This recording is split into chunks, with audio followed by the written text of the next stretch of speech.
welcome to this episode of Inside Brush Country Sports, brought to you by South Texas Orthopedics. I'm your host, Chris Filateo, sports editor for the Pleasanton Express. The second week of the season was fruitful for two area teams as the Eagles remain undefeated, while Jourdington convincingly picked up its first win against Stockdale. Pleasanton handled San Antonio Jefferson 53-28 in its season home opener. The Indians edged Stockdale on the road 29-14 in their second of the three-game road trip. However, Charlotte dropped a heartbreaker to Nueces Canyon 24-15 at home and fell to 1-1 overall in the season. The Aggies lost to Dilley 52-6 on the road and are 0-2. In this episode, our own David Wickersham interviewed Pleasanton graduate and current UTSA punter Josh Ward after Roadrunners hosted Oklahoma State at the Alamodome.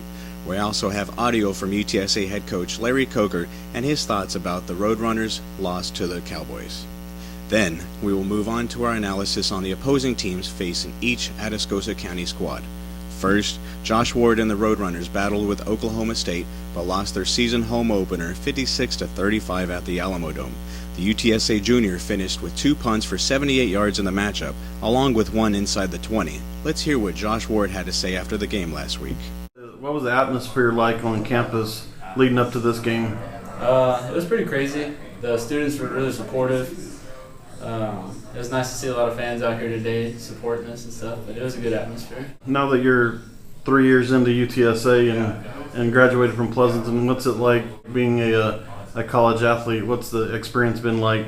It's been a good experience. It's been a lot of fun. I get to do a lot of things a lot of people don't get to do. I'm truly blessed, and I just try to enjoy it every day. They're a good football team. Let's give them credit. Mike's done a great job there. I think Oklahoma State is a team now that expects to win. At one time, I don't know that we always expected to win. I think they expect to win, and I think they're going to have an excellent year. And I think the thing I told our players is that we've got to build on this. I think if we build on positives, I think we've got a chance to really have a good football team. I think the thing that we can't do is say, well, we scored some points against Oklahoma State. Now we've got this thing figured out. We've arrived, because we haven't arrived. We've got a lot of work to do. But again, we're headed in the right direction. Now we look at San Antonio Lanier as the Eagles prepare for Parents' Night in their second straight home game. Then, I sat down with Pleasanton head coach Tab Dumont to discuss the Eagles matchup with the Vokes Friday. I'm here with Luke Stewart, the running back of the Pleasanton Eagles. What are your thoughts on the game tonight? We played a great game on both sides of the field, offensive and defensively. We had some big plays here and there, and everybody stepped up and played their best. What made this game different from last week's win? I feel like we played with a lot more emotion, and we cut down on a lot of mistakes. How do you feel about starting the season 2-0 in back-to-back years? Feels great. It gives us energy to get the third win and hopefully go on and back up our season from last year. The 1-hour lightning delay, did that affect you and your team in any way? Oh, not at all. We came out here mentally focused the first time and even more focused the second time. Pleasanton hosts San Antonio Lanier at Eagles Stadium, set for 7:30. Last year, the Eagles beat Lanier in San Antonio 42-7. Pleasanton is coming off its second win of the season, a 53-28 victory over San Antonio Jefferson, in which the Eagle defense shut out the Mustangs in the first half, while the offense totaled 438 yards for the game. Lanier is coming off a 19-28 loss to San Antonio Harlandale last week, and a 39-6 loss to Somerset the week before. Lanier compiled 206 passing yards and rushed for 188 more last week. I'm here at Pleasanton High School with head coach Tab Dumont. How you doing today, Coach? Doing good, Chris. Great. Now, what is Lanier's offensive formation? Oh, man. Lanier, they do a lot of everything. They're spread like us. They'll get in two-back like us. They do a lot of things like we do, and it's putting a lot of pressure on our defense this week because they have a lot to prepare for. Okay. Now, how do they line up defensively? Defensively this year, they're a little bit different than what they've been in the past. They're lining up in a 50 defense, which they have a nose guard over our center, 2-4 techniques over our tackles, and then 2 defensive ends with 2 linebackers. They like to keep 7 guys in the box. They don't really spread those guys out, what we've seen on film, but they like to keep 7 in the box and be real physical up front. Now, Lanier's coming off a tough loss to Harlandale last week after losing to Somerset in his first week. How do you look to prepare the team going into Friday? I tell you, this is a trap game for us. Lanier has got a very good football team. They're young. They're playing a lot of sophomores and juniors. but they've gotten better every week. Somerset is a loaded team. We all know that. You can't really judge their score on that game, and they lost to Harlandale 28-19, I believe it was, which was a good game that could have gone either way. So they've played two very tough opponents, and this is a trap game for us. We've got a few injuries that we're dealing with this week. We're not sure how many starters we're going to have out, so we're going to have to be really ready to go. Now, is this the same team you beat 42-7 last year? It's Lanier. They had more seniors on their team last year, but they had a really good freshman group last year. And like I said, he's playing a lot of young kids, but they're totally different team than they were last year. Okay. I think they're a lot better than they were last year. Okay. Now, what do you want to correct the most before Friday? Big thing again is penalties. We're having way too many penalties. To beat a good team in a very contested ball game, we've got to limit our penalties. I think our effort is great by our kids. Our execution has been well, but we've got to limit penalties and just correct a few mistakes and keep being aggressive. Great. Thank you so much for your time again, Coach. Thank you. We move on to the Indians as they gear up for Dealey in the finale of their 3-game road trip. Afterward, Jourdanton head coach Wayne Johnson tells us how the Indians will prepare for Dealey this week. The Indians continue their road series this week, traveling to Dilley to face the Wolves at Ghosh Field at 7:30. Jourdanton is coming off a 29-14 win over Stockdale. The Indians held the Brahmas to a scoreless first half while totaling 359 total yards. Dilley beat Poteet 52-6 last week after opening the season with a 44-13 loss to Lago Vista the week before. Against the Aggies, Dilley rushed for 260 yards and threw for 189. Here at Jourdanton High School with head coach Wayne Johnson. How are you doing today, Coach? I'm doing great. How are you? I'm great. Thank you, Coach. Well, let's go in and talk a little bit about Dilley. What's their offensive formation? Offensively, they're shotgun every play, and they run a lot of option and some lead stuff out of it, and they like to throw the ball. They're about 50-50 run-throw. Okay. So how do they line up defensively? Defensively, they have they base out of a 5-man front, and, of course, they move around a little bit out of that front. It's nothing really different for us. We've seen it before, so we're excited about playing them. It's going to be a good game.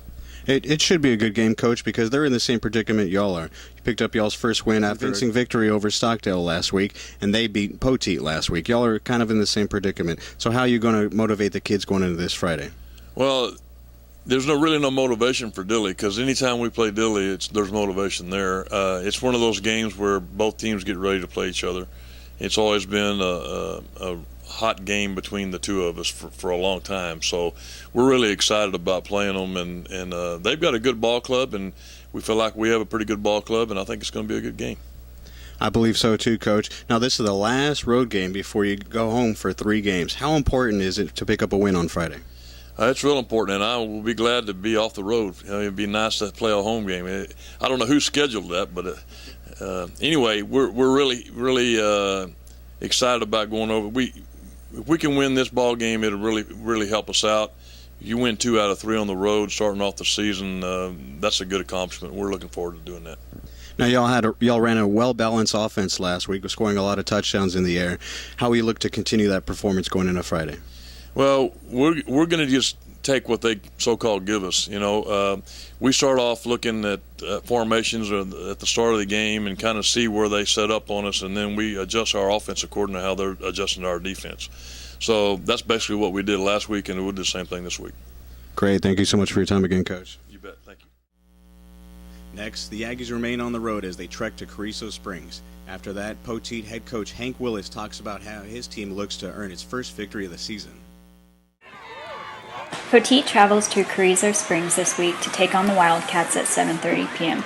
Last year, the Aggies beat the Wildcats 34-20 and looked to score their first win of the season after losing to Dilley last week 52-6 and Lytle 53-14 in the first week.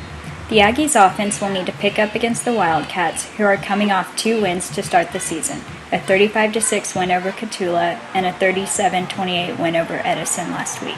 Against Dilley, the Aggies only managed 137 yards offense while giving up 449 yards.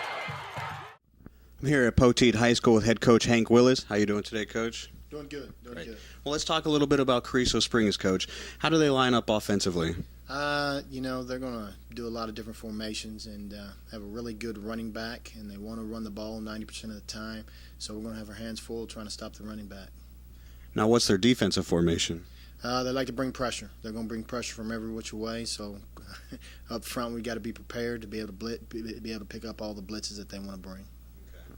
Now, after a demanding start to this season, how you look to motivate the kids going into Friday's kickoff? Well, our guys are fired up. We understand that we want to be prepared by district time. In the first 2 weeks, we faced very tough opponents, and we've done that by design, and we're going to get better every week. Football hasn't changed. You still got to block, you got to tackle, you got to throw, and you got to catch it. So those are the things that we're working on day by day, and we're getting better day by day. So I'm anxious, kind of antsy, ready to get out there and lace them up again. Great. Now, y'all beat the Wildcats last year, so what will you look at that game to formulate into this week's matchup? Well, we take every game. We respect everyone, so we're going to play tough, just like if this was a playoff game, and we're going to take it down by down and just try to win every down and see what happens at the end of the game. Now, Carrizo Springs jumped out to a 2-0 start this year. What are you most concerned about them this year?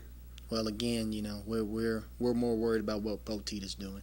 We're going to try to make sure that we don't make any mistakes. We don't make it easy. We don't turn the football over. We don't give up big plays. We just want to do the things on our part to make it easy on us. Great. Thank you so much for your time again, Coach. Finally, we break down the Trojans' home game against Ahanis, and Charlotte head coach Jerry Dominguez sat down with me to talk about the Trojans' toughest game of the season thus far. This week, Charlotte takes on D'Hanis at home at 7:30 p.m. Last year, the Trojans lost to the Cowboys 41-14. The Trojans look to get back in the win column after suffering a 24-15 loss to Nueces Canyon last week, after opening the season with a 45-12 win over San Marcos Baptist. The Cowboys are 0-2, coming off a 23-0 shutout to Cristobal, after opening the season with a 28-14 loss to La Pryor. Despite what the scoreboard said last week, the Trojans stayed close with Nueces Canyon, totaling 233 yards to the Panthers' 284, with only 2 fewer first downs.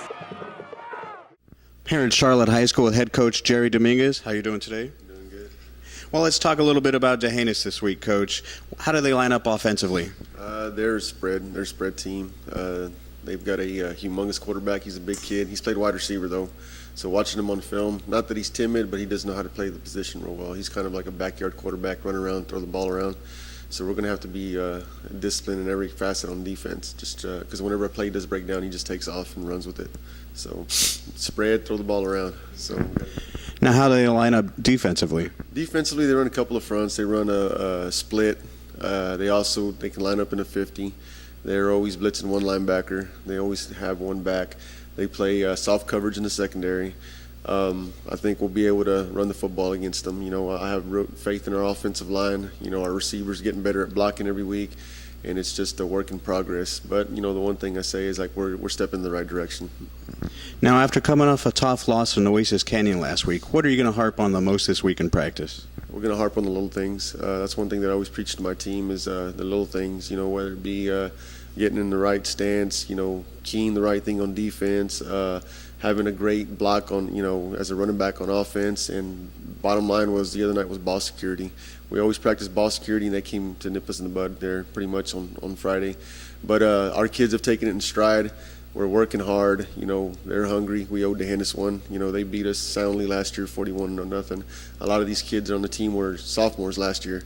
So they're growing, they're working hard, and they have their vision on what we're working for this week. Good. Now, D'Hanis finished 11-1 overall last season, but they've started 0-2 this year. How you focus your team the most this week? Well, we're just going to go ahead, like I said, just do what we do on both sides. We're going to run the football on offense. We're going to fly around, try to get after the quarterback on defense. They did lose some. They lost only a few kids, but they lost some star power. They lost, Barlow, their starting quarterback. They lost a running back named Zaire. He was decent. They also lost another tall receiver named Rhodey, and that's the reason Young is playing wide receiver now, because there's no one else to play quarterback. But they played La Pryor. La Pryor's in our district, and they look pretty tough. And basically, what I'm telling our kids is let's have that quarterback run for his life. Let's get after him. Let's not wait back and absorb punches. Let's throw punches. So that's what we're going to do on Friday. Good. Now, is this going to be the toughest game of the season thus far? Thus far, I think it is. It's a good test for us. You know, San Marcos wasn't bad. Their quarterback was pretty good. It's kind of like what we're going to see against what we saw in San Marcos.